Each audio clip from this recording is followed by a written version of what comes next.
अरबी समुद्रातील कमी दाब क्षेत्राच्या प्रभावामुळे कोकण आणि घाटमाथ्यावरती जोरदार पाऊस सुरू आहे। आज सुद्धा रत्नागिरी, सिंधुदुर्ग आणि सातारा, कोल्हापूर या जिल्ह्यांना पावसाचा ऑरेंज अलर्ट देण्यात आलेला आहे। तर मुंबई, ठाणे, पालघर, जळगाव, नाशिक, रायगड या सगळ्या जिल्ह्यांना येलो अलर्ट आहे। हवामानशास्त्र विभागानं वेगवेगळे अलर्ट जारी केले आहेत आणि त्यानुसार आज आपण पाहतोय राज्यभरात जोरदार पाऊस बरसणार आहे। कोकण आणि घाटमाथ्यावरती तर मुसळधारीचा इशारा आहे।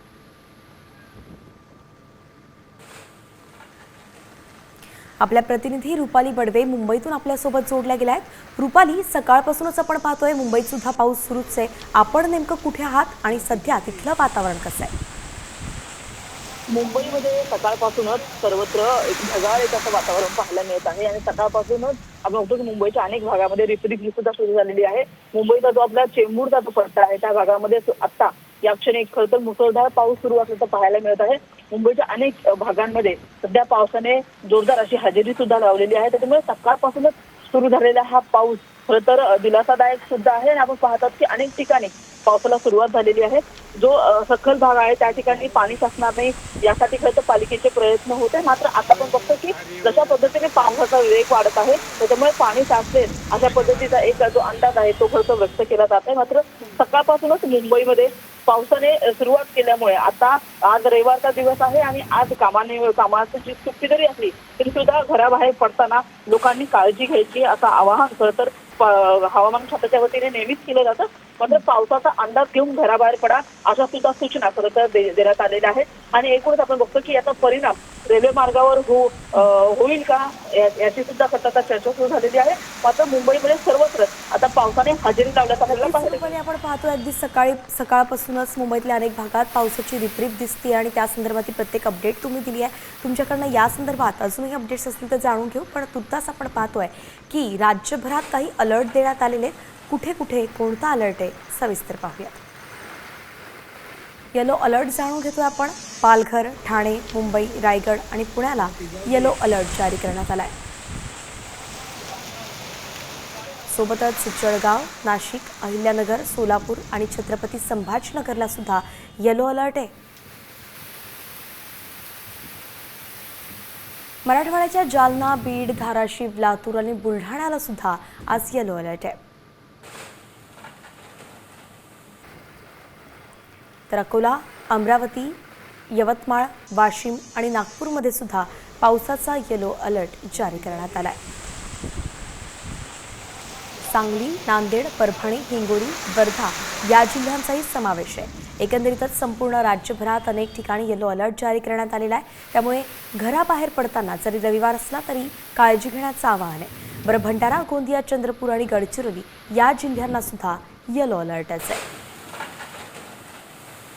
दरम्यान ऑरेंज अलर्ट मात्र 4 जिल्ह्यांना आहे। रत्नागिरी, सिंधुदुर्ग, सातारा आणि कोल्हापूर या जिल्ह्यांना ऑरेंज अलर्ट आहे, म्हणून त्यांनी विशेष काळजी घेण्याची गरज आहे। तर इकडे ठाण्यात आपण येतोय। ठाण्यात आपण पाहतोय पावसाची रिपरिप सध्या सुरूच आहे। दिवसभर ढगाळ वातावरण राहणार असा अंदाज हवामानशास्त्र विभागानं वर्तवलाय। राज्यभरात पाऊस कोसळतोय, सकाळपासून पाऊस बरसतोय आणि अशात ठाण्यामध्ये सुद्धा सकाळपासून पावसाची रिमझिम दिसतेय। ही दृश्य आपण थेट ठाण्यातली पाहतोय। दिवसभर असंच वातावरण राहणार आहे, ढगाळ वातावरण राहणार आहे आणि पाऊस सुरूच राहू शकतो असा अंदाज आहे। तर सगळ्यात महत्त्वाची आनंदाची बातमी सांगायची मान्सून संदर्भात। मान्सून गोव्याच्या वेशीवरती दाखल झालाय। तर उद्यापर्यंत मान्सून महाराष्ट्रात धडकणार असल्याची माहिती हवामानशास्त्र विभागानं दिली आहे। केरळमध्ये 8 दिवस आधीच मान्सून दाखल झालाय आणि त्यानंतर अतिवेगानं वाटचाल करत गोव्याच्या वेशीवरती तो येऊन धडकलाय। आता उद्यापर्यंत तो कोकणात येण्याची शक्यता हवामानशास्त्र विभागानं वर्तवली आहे। खरं तर 1 जूनपर्यंत मान्सून केरळमध्ये दाखल होईल असं होतं, मात्र आठवडाभराआधीच तो आलाय, म्हणून तळ कोकणात सुद्धा लवकरच आगमनाची शक्यता आहे। मुरुड जंजिरा किल्ल्याचे दरवाजे उद्यापासून पर्यटनासाठी बंद असणार आहेत। होय, मेरीटाईम बोर्डासह पुरातत्व विभागानं हा निर्णय घेतलाय।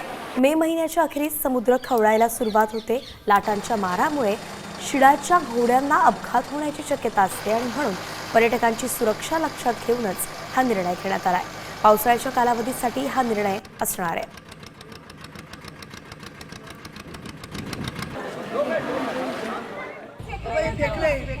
तर इकडे विरारची ही दृश्य आपण पाहतोय. विरारमध्ये सुक्या मासळीचं प्रचंड मोठ्या प्रमाणात नुकसान झालंय. मुसळधार पावसाचा हा फटका असल्याचं पाहायला मिळत आहे. पावसात सुकी मासळी भिजली आहे आणि त्यामुळे लाखोंचं नुकसान झालंय. आता नुकसान भरपाईची मागणी हे मच्छीमार करतायत.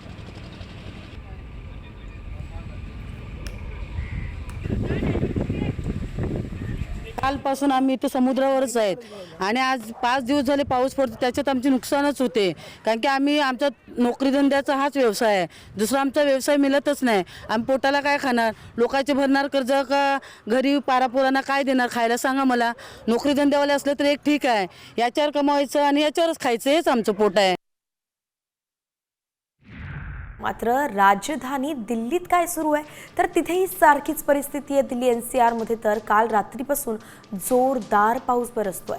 अनेक भागामध्ये यामुळे पाणी साचलंय. वाहतूक आणि विमानसेवाही प्रभावित झाली आहे. दिल्ली NCR साठी रेड अलर्ट जारी करण्यात आलेला आहे. यानंतर आपण पाहतोय काही तासांतच दिल्ली NCR मध्ये मुसळधार पाऊस सुरू झाला. उष्णतेनं त्रस्त झालेल्या लोकांना जरी दिलासा मिळाला असला तरी मात्र दिल्लीमध्ये पाणी साचलेलं आहे आणि पाण्याचं कुठलंही व्यवस्थापन दिल्ली प्रशासनानं केलं नाही, हे यातून समोर येत आहे.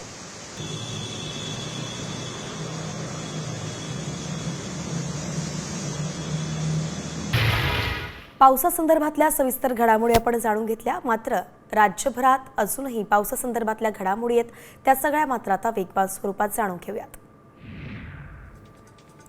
हिंगोलीत अवकाळीमुळे कयाधू नदीला उन्हाळ्यामध्ये पूर आलेला आहे. नदीला अचानक पावसाळ्यासारखं पाणी आल्यानं शेतकरी संकटात सापडलेत. मात्र शेताकडे जाणारे रस्ते बंद झालेत. दरम्यान शेतकऱ्यांनी नदीच्या पात्रातून जात शेतातील आखाडे गाठलेत. शिवाय प्रशासनानं नागरिकांना सतर्कतेचा इशारा दिलेला आहे. विरारच्या अन्नाळामध्ये मच्छीमारांचं अवकाळीमुळे नुकसान झालेलं आहे आणि यात लाखो रुपयांच्या मासळी भिजल्यामुळे सडल्या आहेत. प्रशासनानं आमच्याकडे दुर्लक्ष केलं अशी खंत व्यक्त केली जाते. शेतकऱ्यांचं नुकसान झालं की त्यांना नुकसान भरपाई करून देतात, तसं आमच्या मासळीचेही पंचनामे करून नुकसान भरपाई द्यावी अशी मागणी मच्छीमार करतात.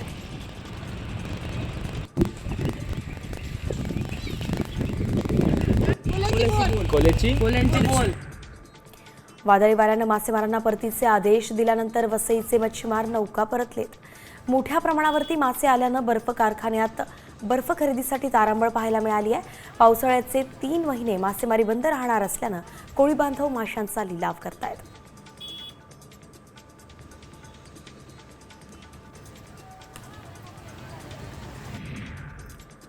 तर नोकरदार वर्गासाठी अत्यंत आनंदाची बातमी आहे. EPFO कडून नोकरदारांना मोठी भेट मिळालेली आहे. यावर्षी सुद्धा PF वरती 8.25% व्याजदर असणार आहे. याचा अर्थ असा की तुमचा निवृत्ती निधी जो आहे तो आता अधिक मजबूत होणार आहे. EPFOचे देशभरामध्ये 7 कोटींहून अधिक सक्रिय सदस्य आहेत, ज्यांच्या खात्यात दर महिन्याला PFचे पैसे जमा केले जातात. आणि आता सरकारनं व्याज दराला सुद्धा मान्यता दिली आहे. त्यामुळे या सगळ्या खातेधारकांना लवकरच त्यांचं वार्षिक व्याजाचे पैसे त्यांच्या PF खात्यात जमा होणार आहेत.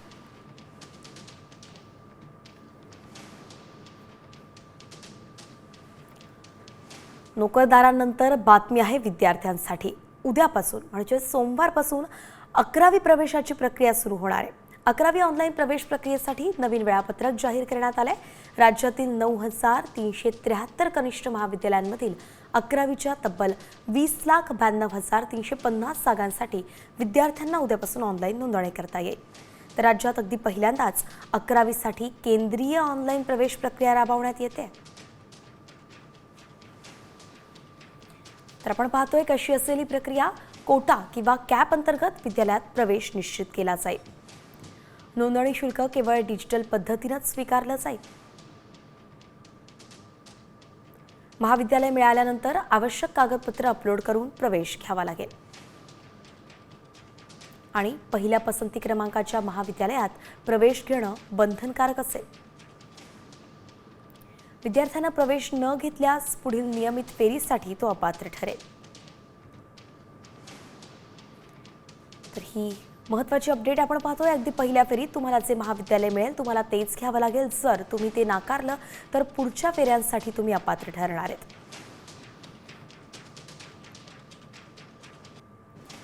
थेट जातो दिल्लीमध्ये, कारण दिल्लीत आज पंतप्रधान नरेंद्र मोदी आणि अमित शहांच्या उपस्थितीत एनडीएची एक महत्त्वाची बैठक होती आहे आणि या बैठकीत मुख्यमंत्री देवेंद्र फडणवीस, उपमुख्यमंत्री एकनाथ शिंदे आणि अजित पवार सुद्धा सहभागी होणार आहेत. ऑपरेशन सिंदूर आणि देशभरातील सध्याच्या राजकीय परिस्थितीबाबत या बैठकीत चर्चा होण्याची शक्यता आहे. संपूर्ण देशभरात एनडीएचं सरकार ज्या ज्या राज्यांमध्ये त्या राज्यातील मुख्यमंत्री आणि उपमुख्यमंत्री या सभेसाठी, या बैठकीसाठी उपस्थित राहणार आहेत.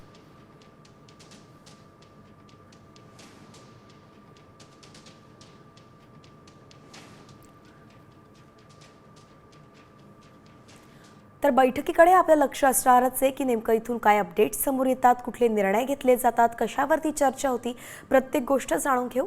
मात्र तुर्तास राज्यातही काही गोष्टी घडत आहेत आणि त्या सगळ्या जाणून घेऊयात 100 झटपटच्या माध्यमातून. भारतात कोविडच्या नवीन व्हेरियंटचा प्रसार होतोय. दिल्लीसह अनेक राज्यांमध्ये प्रकरणं समोर येत आहेत आणि तर उत्तराखंडमध्ये हाय अलर्ट जारी करण्यात आलाय. भारतात नव्यानं उदयास येणाऱ्या कोविड-19 प्रकार NB1.8.1चा 1 आणि LF.7 प्रकारचे 4 रुग्ण आढळलेत. ही माहिती INSACOGच्या आकडेवारीतून समोर आली आहे.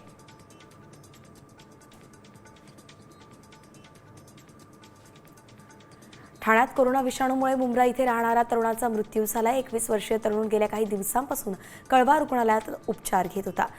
तरुणाच्या मृत्यूनं मात्र ठाणेकरांची धाकधूक वाढली आहे.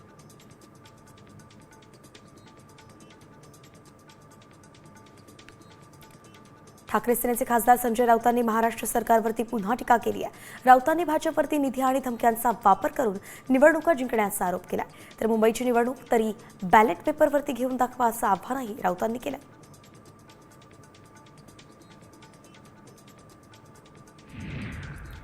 कोल्हापूर हद्दवाढ झाल्याशिवाय महापालिका निवडणूक होऊ देणार नाही असा इशाराच माजी नगरसेवक सत्यजित कदमांनी दिलाय. हद्दवाढीशिवाय निवडणुका लागल्यास सर्व इच्छुक उमेदवारांनी आणि जनतेनं निवडणुकीबाबत बहिष्कार टाकावा असं आवाहन सुद्धा त्यांनी केलंय.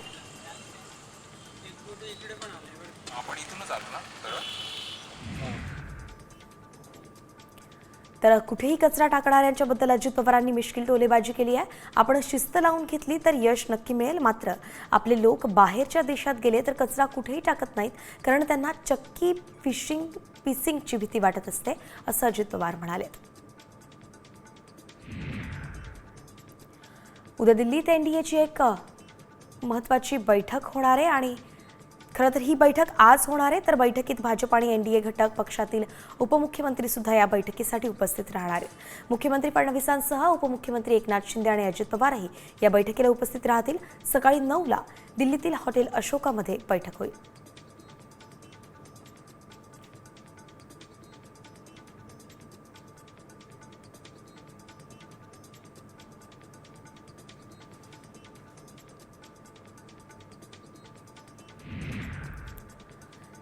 मद्यप्रेमींसाठी, बियर प्रेमींसाठी अतिशय आनंदाची बातमी.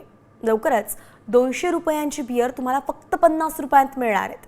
आणि हे आम्ही म्हणत नाहीये, तर सोशल मीडियावरती तसा एक मेसेज व्हायरल होतोय. म्हणून साम टीव्हीनं या मेसेजची पडताळणी केली आहे. आणि तेव्हा खरंच बियर स्वस्त होतीये का, त्यामागची नेमकं काय कारणं असणारेच, सत्य काय हे जाणून घेतलं. तुम्ही पण पहा. बियर प्रेमींसाठी खुशखबर.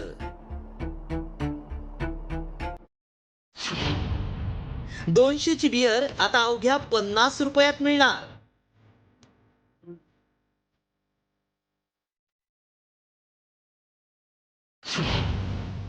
व्हायरल मेसेज मागचं सत्य काय?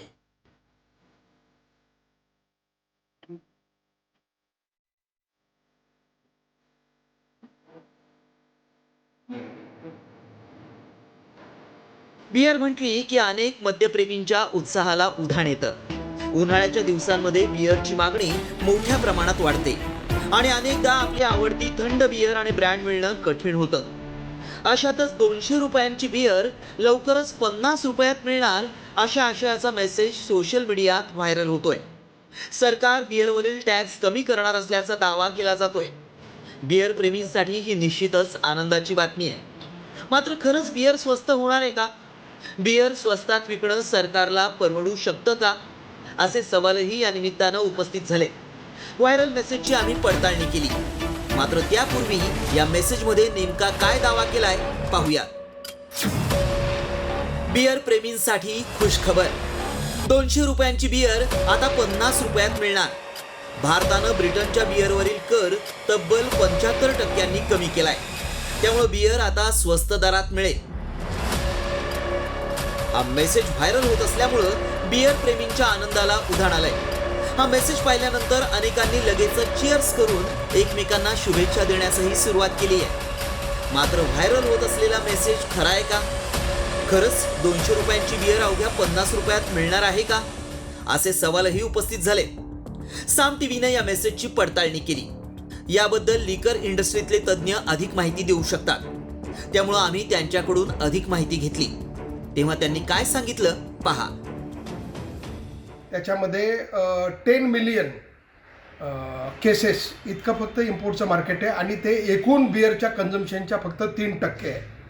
आणि त्याच्यात पण हे जे काही 3% आहे त्याच्यामध्ये ब्रिटिश बिअर जी आहे ती फार काही जास्त नाही आहे. त्याच्यामुळं असं काही होईल असं मला अजिबात वाटत नाही बिअरच्या बाबतीमध्ये. त्यामुळं आमच्या पडताळणीत काय सत्य समोर आलं पहा.